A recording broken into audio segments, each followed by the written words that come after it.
नमस्कार, मैं हूं संदीप चौधरी। रात के 9 बजने को है, आप देख रहे हैं नेशनल न्यूज सेंटर। और नेशनल न्यूज सेंटर में सबसे पहले जम्मू कश्मीर से जुड़ी एक बड़ी खबर। राज्य की मुख्यमंत्री महबूबा मुफ्ती ने एक विवादित बयान दिया है। महबूबा ने कहा है कि हुर्रियत नेताओं को गिरफ्तार करना समस्या का समाधान नहीं है। उन्होंने कहा कि यह गिरफ्तारी तो सिर्फ एक प्रशासनिक कदम है।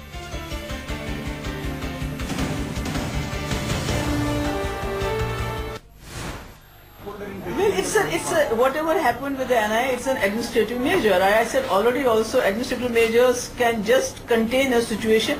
They don't address the real problem. By जो administrative measures हैं, उससे आप situation को contain कर सकते हैं. उससे situation को resolve नहीं कर सकते because जब तक एक मसला होता है, अलग अलग लोग उसको अलग अलग तरीके से इस्तेमाल करते हैं. कोई उसके लिए जो है माहौल को खराब करना चाहते हैं, कोई पैसा लेता है उस माहौल को खराब करने, कोई स्कूल जलाने के लिए बात करता है, पर बेसिक इश्यू जो है उसको एड्रेस करने की जरूरत है। ये तो एडमिनिस्ट्रेटिव मेजर्स है, ये पहले भी हुए, आज भी हुए, कल भी होंगे, चलता रहता है, but this is not the solution to the problem.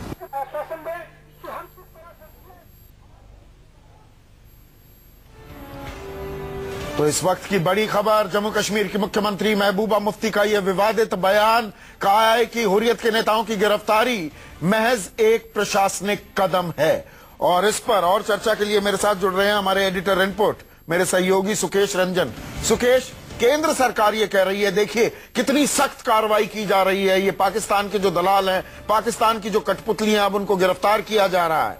और उन्हीं की घटक और जम्मू कश्मीर की मुख्यमंत्री महबूबा मुफ्ती कह रहे हैं नहीं, ये तो समस्या का कोई हल नहीं, ये तो एक प्रशासनिक कदम है।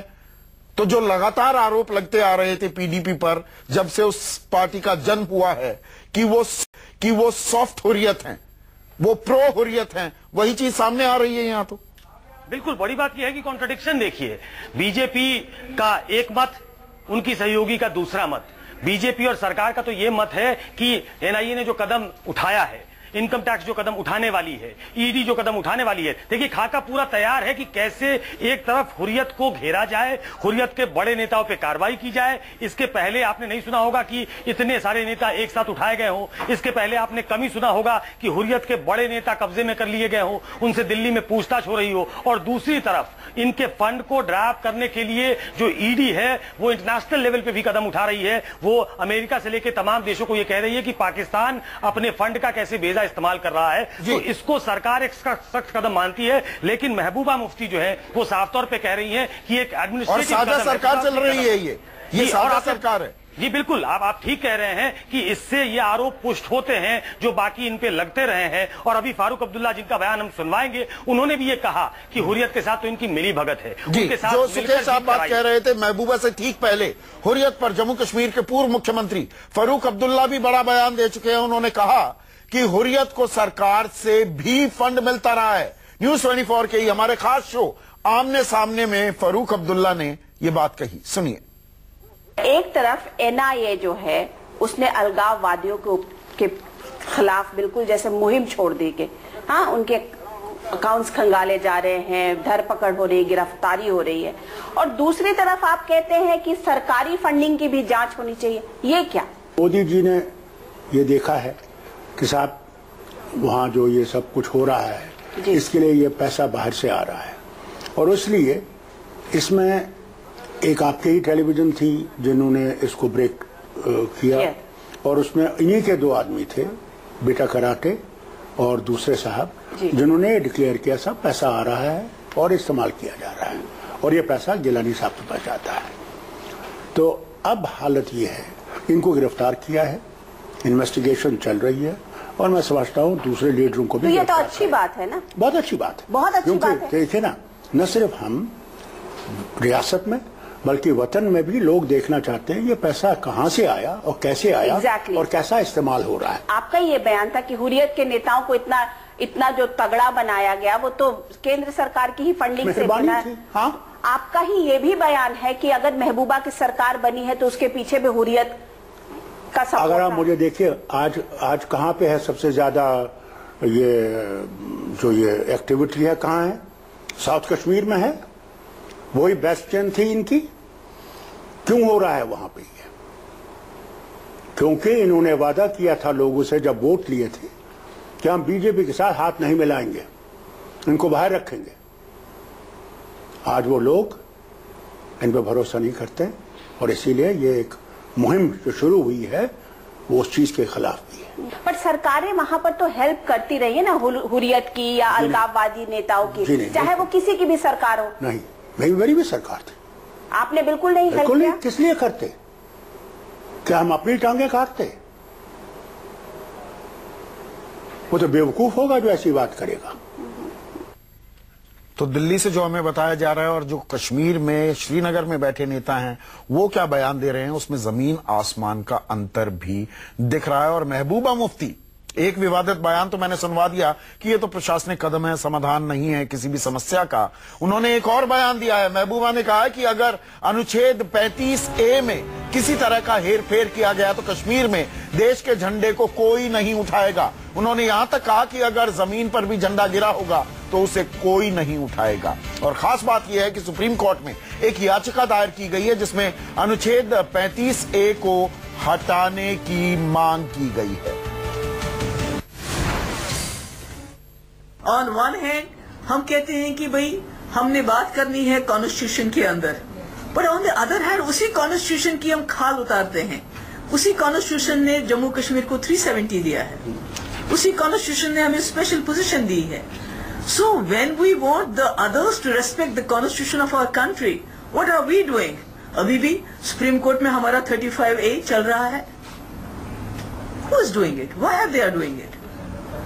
Let me tell you, let me share something with you कि 35A के साथ छेड़छाड़, ये जो साहब मेरे पास सामने बैठे हैं या मैं बैठी हूँ, जो वहां पर हमारी पार्टीज जो वहां नेशनल फ्लैग को लेके खड़े होते हैं, सारे रिस्क के बावजूद हमारे वर्कर्स, इनके भी हजारों की तादाद मारे गए, हमारे भी मारे जाते हैं। तो मैं ये बताने में मुझे कोई गुरेज नहीं है कि उस झंडे को कांधा देने वाला कोई नहीं होगा।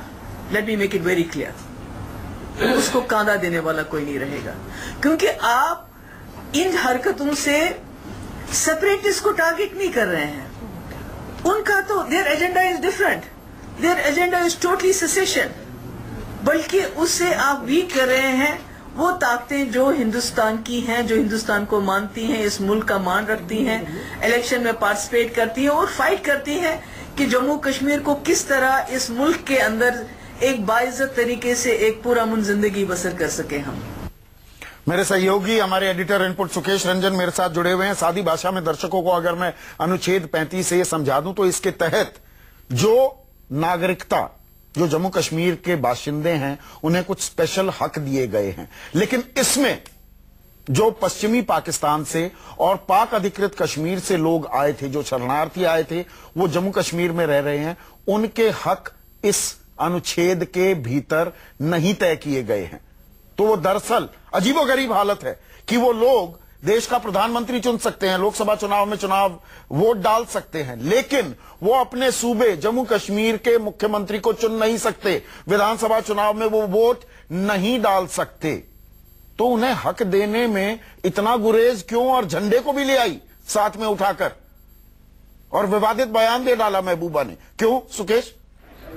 देखिए ये बहुत कंट्रोवर्सी क्रिएट करेगा, क्योंकि अगेन ये बीजेपी के साथ, एक ऐसी पार्टी के साथ बीजेपी की सरकार चला रही है जो बीजेपी एक राइट विंग पार्टी है और राष्ट्रीयता आजकल उसका जो नैरेटिव है उसने राष्ट्रीयता को एक बहुत बड़ा चोला पहना दिया है। ऐसे में ये बयान देना कि कोई हमारे राष्ट्रीय नेशनल फ्लैग को कांधा तक नहीं देगा, वो एक इमोशन जो है आपके अंदर पैदा करता है। देखिए कुल मिलाकर अगर मैं सम अप करूं महबूबा के बयान को, तो दो तीन चीजें जो उन्होंने कही हैं वो जो भारत की सरकार है उसके खिलाफ खड़े होकर कहने वाली बात है। आप देख लीजिए आज जो स्पेशल प्रिविलेज है, चाहे 35A हो और कहीं ना कहीं ये 370 तक जाएगा, ये खुलने के बाद मामला शायद उनके दिमाग में ये रहा होगा। तो जो स्पेशल प्रिविलेज मिलता है उसके साथ छेड़छाड़ नहीं होनी चाहिए, ये उन्होंने अंडरलाइन किया। सवाल तो ये है, पाक अधिकृत कश्मीर से अपना घर बार छुड़वाया गया, वहां से उन्हें खदेड़ दिया गया, वो आकर देश के ही अपने हिस्से में, अपने ही सूबे में रह रहे हैं।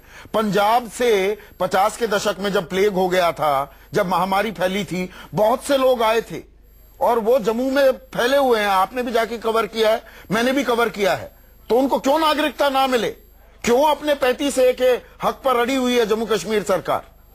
ये बिल्कुल मैं यही कह रहा हूं आपको कि इस बात को और आगे बढ़ाएं। उनको लगता है कि जो स्पेशल प्रिविलेज हमको मिला हुआ है कॉन्स्टिट्यूशन के तहत, उसमें अगर कोई इन्फ्रिंज करने की कोशिश करेगा तो वो बात 370 तक पहुंचेगी, तो वो उसके साथ छेड़छाड़ नहीं चाहती है। तो पहला विरोध जो है वो तो ये हो गया। दूसरा विरोध बातचीत को लेकर है। भारत सरकार कहती है हम बातचीत नहीं करेंगे, अगर जो पत्थर उधर तो झंडे का अपमान कर देंगी, अगर ऐतराज किया झंडे का अपमान कर देंगे। तीसरा सबसे इंपॉर्टेंट जो हम पहले बातचीत कर रहे थे कि हुर्रियत के नेता जो पकड़े जा रहे हैं, जिसको हम बड़ा कदम बता रहे हैं कि हम उनको टेम कर रहे हैं, वो उसके खिलाफ भी हैं। तो कुल मिलाकर जो 3 चीजें जिनके खिलाफ ये खड़ी हुई हैं, वो भारत सरकार के ऐसे कदम है जो भारत सरकार करना चाहती है। तो यहां एट लॉगर हेड्स हैं वो, लेकिन आप विडंबना देखिए कि दोनों पार्टी इस सूबे में मिलकर सरकार चला रही है। इसलिए ही बहुत ये इंटरेस्टिंग हो जाता है, बहुत कंट्रोवर्शियल भी हो जाता है। और मुझे लगता है कि ये विवाद आगे बढ़ेगा, क्योंकि ये राष्ट्रीय फ्लैग, नेशनल फ्लैग से जोड़ दिया गया है। 35A का जो मसला है वो सीधा उन्होंने नेशनल फ्लैग से जोड़ दिया, और ये बहुत कंट्रोवर्सी क्रिएट करने वाला है। ये बिहार वाली हालत ना हो जाए सुकेश, यहाँ पर ये भी अननेचुरल अलायंस है, नेचुरली कहीं खत्म ना हो जाए।